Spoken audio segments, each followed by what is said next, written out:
Oh, I have this new equipment my husband bought me. I'm wearing a microphone. Is it working? Heck if I know. And a remote control. I've already tripped over it one time.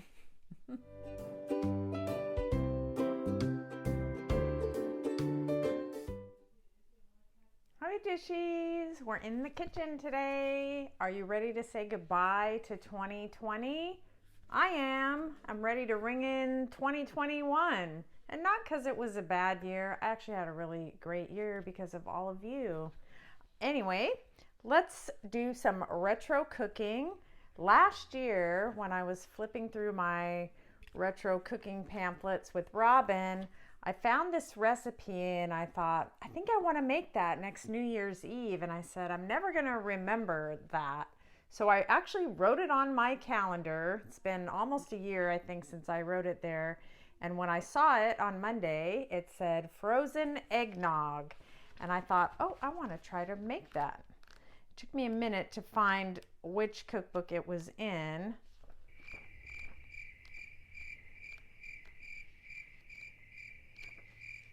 Of course, now I can't find it to show you. Oh, this isn't it.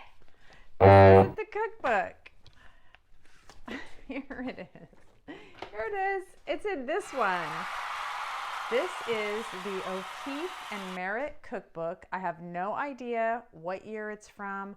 I searched through this book. I'm just going to show you because I know you'll want to see for yourself that there's no date.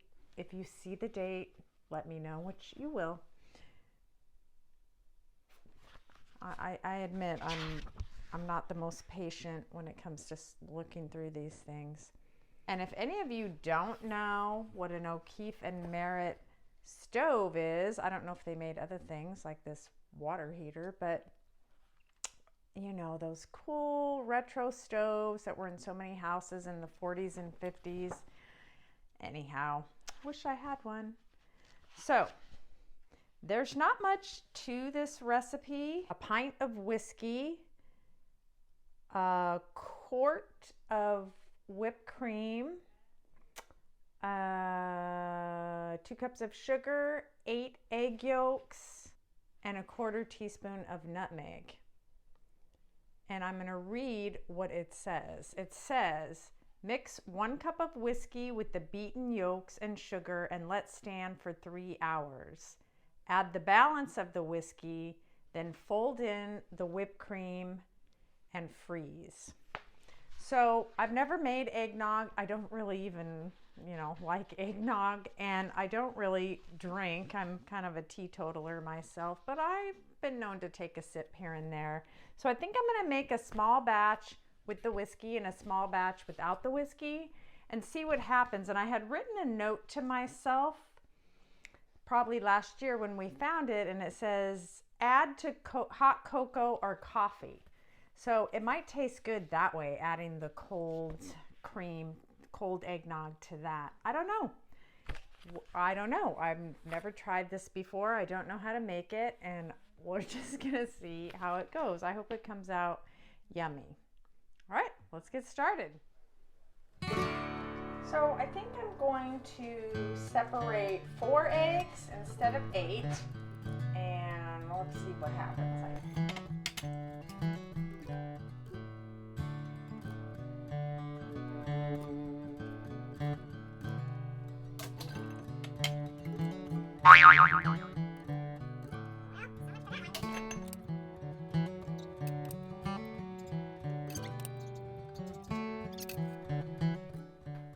I'm going to measure out 1 cup of sugar,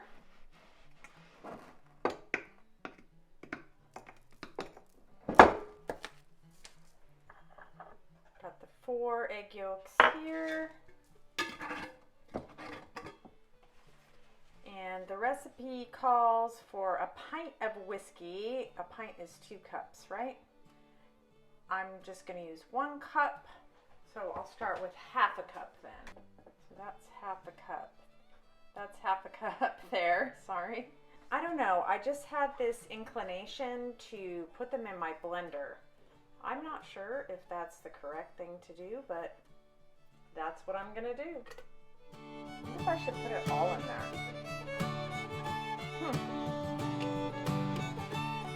Let's do it. Let's do it.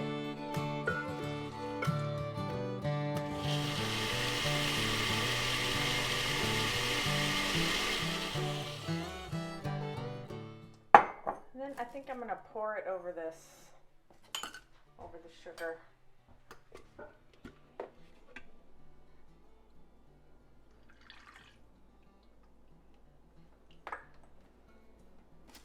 Okay, those of you that are used to making eggnogs, am I doing this totally wrong? Probably. You let it sit for 3 hours.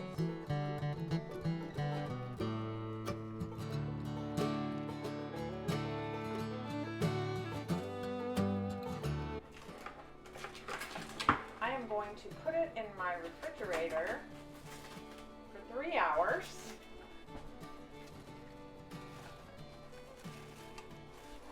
I'm going to make the whipped cream,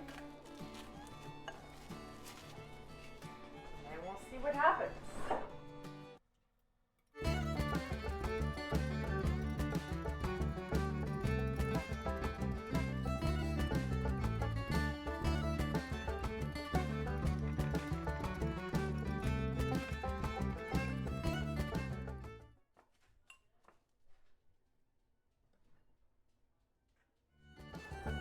Getting ready to make the whipped cream, and I'm using a chilled bowl. I didn't chill my beater for some reason. This is a trick I learned from watching Alton Brown.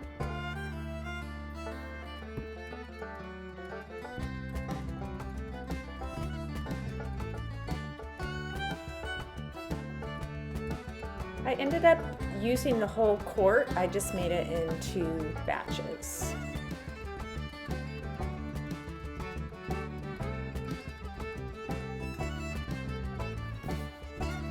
I added the other half a cup of whiskey to the chilled mixture and folded in the whipped cream. Unfortunately, I forgot to turn on the record button while I did all of that.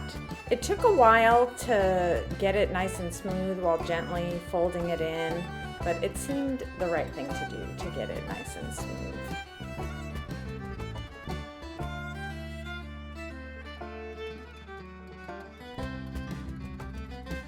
So I repeated the process with the alcohol-free version.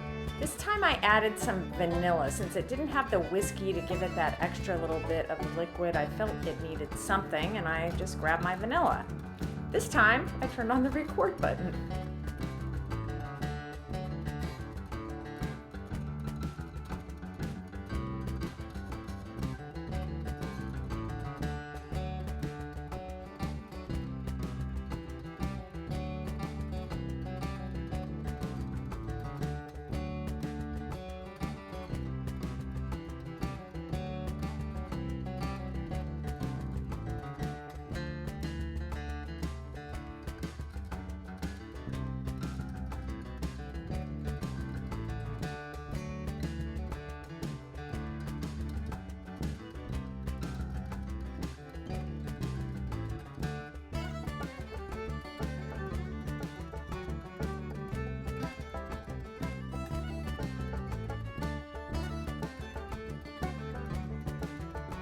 I decided to go ahead and just sprinkle a little bit of the nutmeg on top before I put it in the freezer.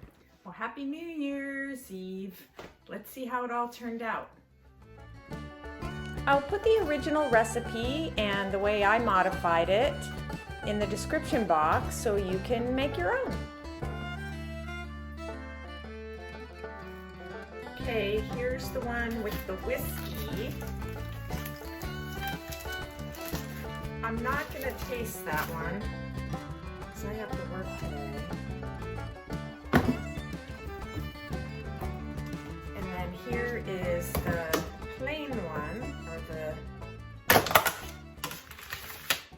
the non-alcoholic one. I went ahead and sprinkled some nutmeg on it when I put it in the freezer, but you can add it.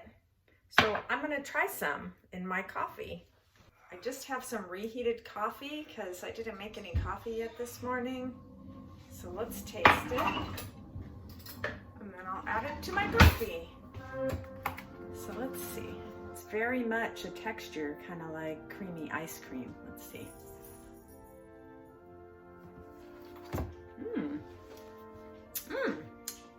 It does. It tastes just like eggnog. I'm glad I put that vanilla in it. So I only have less than half a cup. Let's taste it. I'm gonna scoop another little taste because it was really yummy.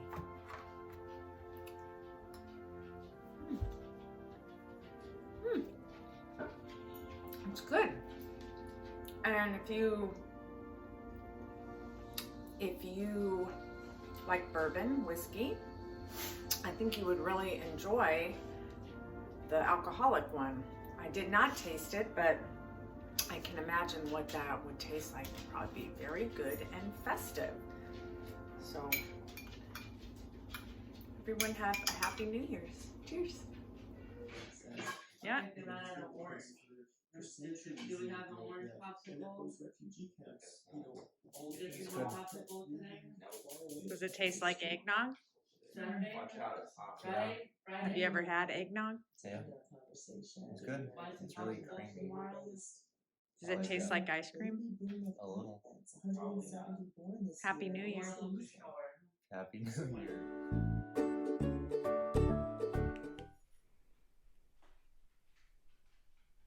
It's not stopping. Nope.